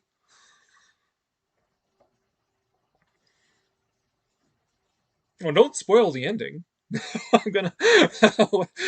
What's gonna happen? What's gonna go on? Now I have to see it, I guess. Or else you guys are gonna spoil it for me. Just shut down the comment section. That's it. We're done. All right. Well, I'm starting to actually get a little bit tired, even though we're coming in under time for our live streams of late.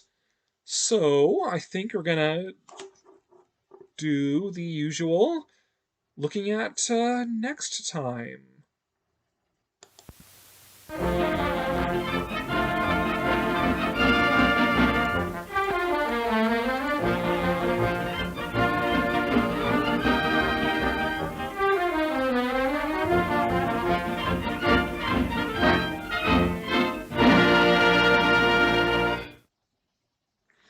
All right, so coming up here in the next month or so, I've got the next part of the RKO King Kong Fan Watches RKO Pictures series.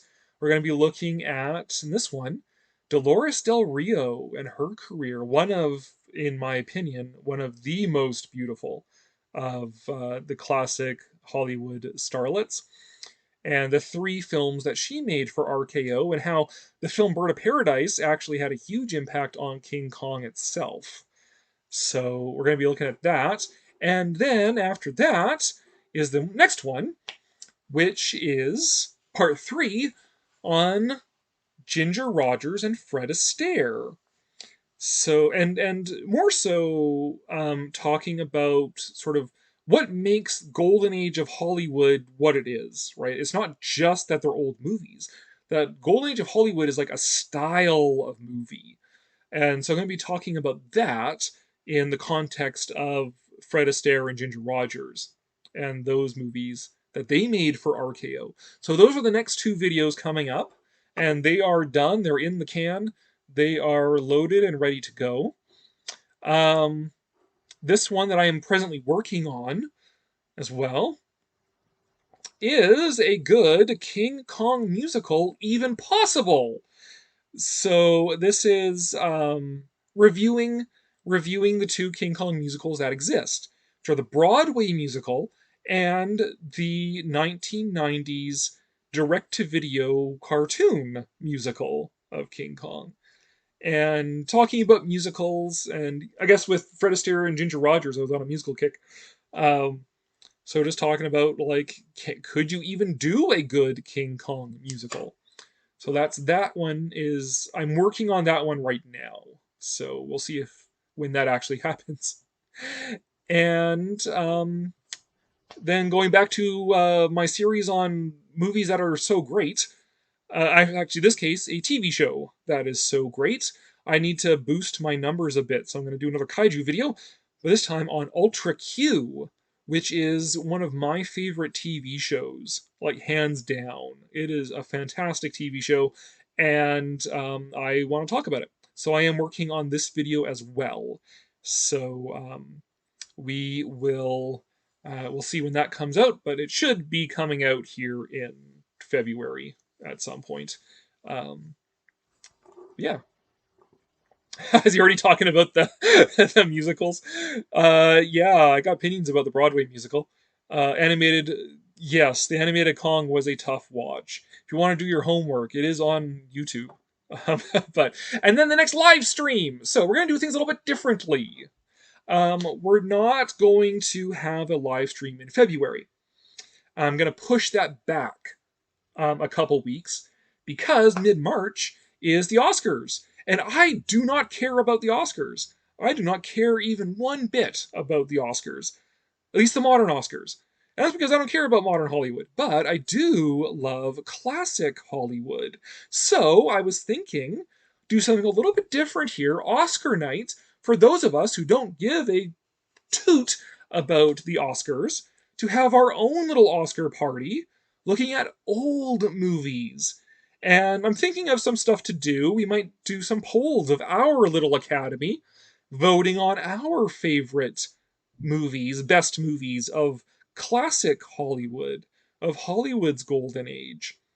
So that's going to be Oscar night, which is a Sunday night. And also, because I don't have, I'm going to be closing down the store. It'll be closed by then. We might actually get together a little bit earlier than usual. Because the reason why these live streams are so late is because I do them on nights where I'm working at the store. So, like, the store closes, I come home, and then I do this live stream. So now that I don't have the store, we can do the live streams a little bit earlier, and hopefully maybe more people can come, be able to tune in to the live streams. So, that's the plan. So we're going to have our own Oscar party. Yes, we can dress up. I don't know if my suit still fits, because I've gotten older. But yeah, we're going to have our own Oscar party. We're going to be looking at the best movies of Hollywood's golden age, when the movies were movies and glamour was glamour back then. And yeah, so there we go. That's what's going to be coming up here in the next sort of month and a half, I guess, between now and the next live stream.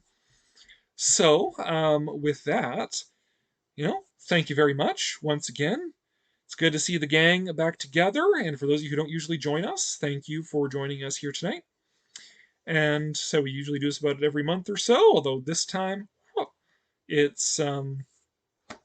is going to be a month and a half. Austin Zilla, actually, are you nominated for an Oscar? Like, do you work in the industry and you're nominated for an Oscar for real? I'm very curious. What did you nominate as best movie ever made? Well, that's going to be for next live stream. So maybe we'll do that next live stream. There, Kaiser, is vote for best movie of all time. I'll miss it. Me and my mom like to throw a party where we riff the Oscars. That sounds like fun, Rex. Actually, that sounds like more fun than my live stream's going to be. The best Kong musical is when Homer Kong eats Shirley Temple. The chubbiest kick line in New York. I had fun. Take care, everyone, and take care, Queen. Oh, I'm waiting for an answer from Austin Zilla here. I want to know if he's actually nominated for an actual real Oscar or if he's just blowing smoke. But yes. As always, thank you very much, everyone, and do like, share, subscribe, etc. Memberships are still open if anyone would deign to become one, if you'd like to become a member, but that's okay. Don't feel pressure to, or whatever. I just threw that up there for fun's sake. Anyways, still waiting for Austin Zilla. Come on, man. Don't leave me hanging here. Are you actually nominated for a real Oscar? But he's not saying nothing. Maybe the delay, because there's a bit of a delay between when I talk and when you hear it. But looks like he's holding out on us. Okay, well, maybe leave a comment when this stream ends here, Austin. So, anyways, good night, everyone, and we'll see you again, I guess, on Oscar night for our thing, except for Rex, who's got a much better sounding party to go to. And now, folks, it's time to say goodnight. We sincerely appreciate your patronage and hope we've succeeded in bringing you an enjoyable evening of entertainment. Please drive home carefully and come back again soon. Good night.